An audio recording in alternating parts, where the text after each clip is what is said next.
وطن پرستی کیا سچ میں شرک ہے؟ آج میں نے تھوڑا سا اس کو ڈسکس کیا. میں نے جب اس کے اوپر لیکچر ریکارڈ کرایا نا، تو آپ سب نے مجھے پھر ڈاکٹر اقبال کا گستاخ کہنا ہے. دیکھیں، ایک مولویوں کے فرنٹ مین نے میرے بارے میں بات کی کہ جی وہ ڈاکٹر اقبال کے بارے میں یہ کہہ دیا انہوں نے. میں نے پھر پورا لیکچر ریکارڈ کروایا کہ دنیا کا کوئی بندہ نہیں چھوڑا جس کے اوپر ڈاکٹر اقبال نے تعریفی نظم نہ لکھی ہو، چاہے وہ بابا گرو نانک ہو، چاہے وہ ڈکٹیٹر ہو اٹلی کا مسولینی، چاہے وہ لینن ہو جو رشین انقلاب لے کر آیا تھا، چاہے وہ کارل مارکس ہو. ہر بندے کی، چاہے وہ صوفی شیخ احمد سرندی مجدد الثانی نہ ہو، اس کی بھی تعریف کی ہوئی ہے. حاضر ہوا میں شیخ مجدد کی لحد پر، بہت شرکیہ باتیں انہوں نے لکھی ہیں. وہ ہر بندے سے متاثر ہو جاتے تھے اور اس کی تعریف کرتے تھے. پھر یہ پتہ کیا کہتے ہیں؟ نہیں جی وہ زندگی کا آخری کلام دکھائے، وہ سارا آخری ہے.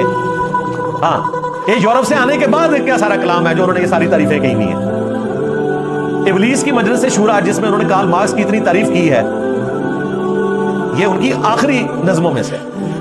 اچھا، اقبالیات کے جو ماہر ہیں نا، وہ تو اس چیز کو ڈاکٹر اقبال کی خوبی بنا کے پیش کرتے ہیں، اور میرے نزدیک بھی خوبی ہے کہ اگر ان کو کوئی اچھی بات لگتی تھی تو وہ اس کو اچھا کہتے تھے، چاہے وہ غلطی ہو.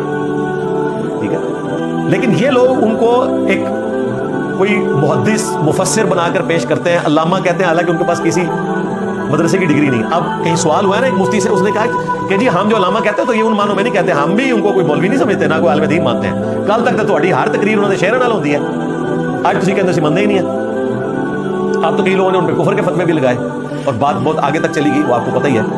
تو یہ ڈاکٹر اقبال کی جو شاعری ہے یہ ان کی زندگی تک کے لیے ویلڈ تھی. ان تازہ خداؤں میں بڑا سب سے وطن ہے، وہ اس وقت کسی امید میں تھے کہ شاید امپائرز واپس آئیں گی، لیکن ورلڈ وار 2 کے بعد انسانیت نے اجماع کر لیا کہ اب امپائرز نہیں بنے گی، اب وطن بنیں گے، نیشن سٹیٹس ہوں گی. سب سے بڑی امپائر گریٹ برٹن تھی انسانی ہسٹری کی، جس میں سورج بھی غروب نہیں ہوتا تھا. آسٹریلیا میں بھی حکومت تھی، افریقہ میں بھی. دنیا کا اینڈ سارے کا سارا گریٹ برٹن کے پاس تھا، اور آج ہمارے پنجاب سے بھی چھوٹا ہے یو کے. ختم ہو گئی امپائر، ہمیں بھی آزادی مل گئی.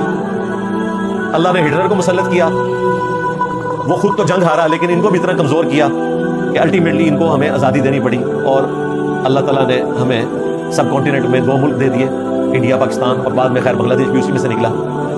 اب ہیں کنٹریز، آج کی ریالٹی ہے.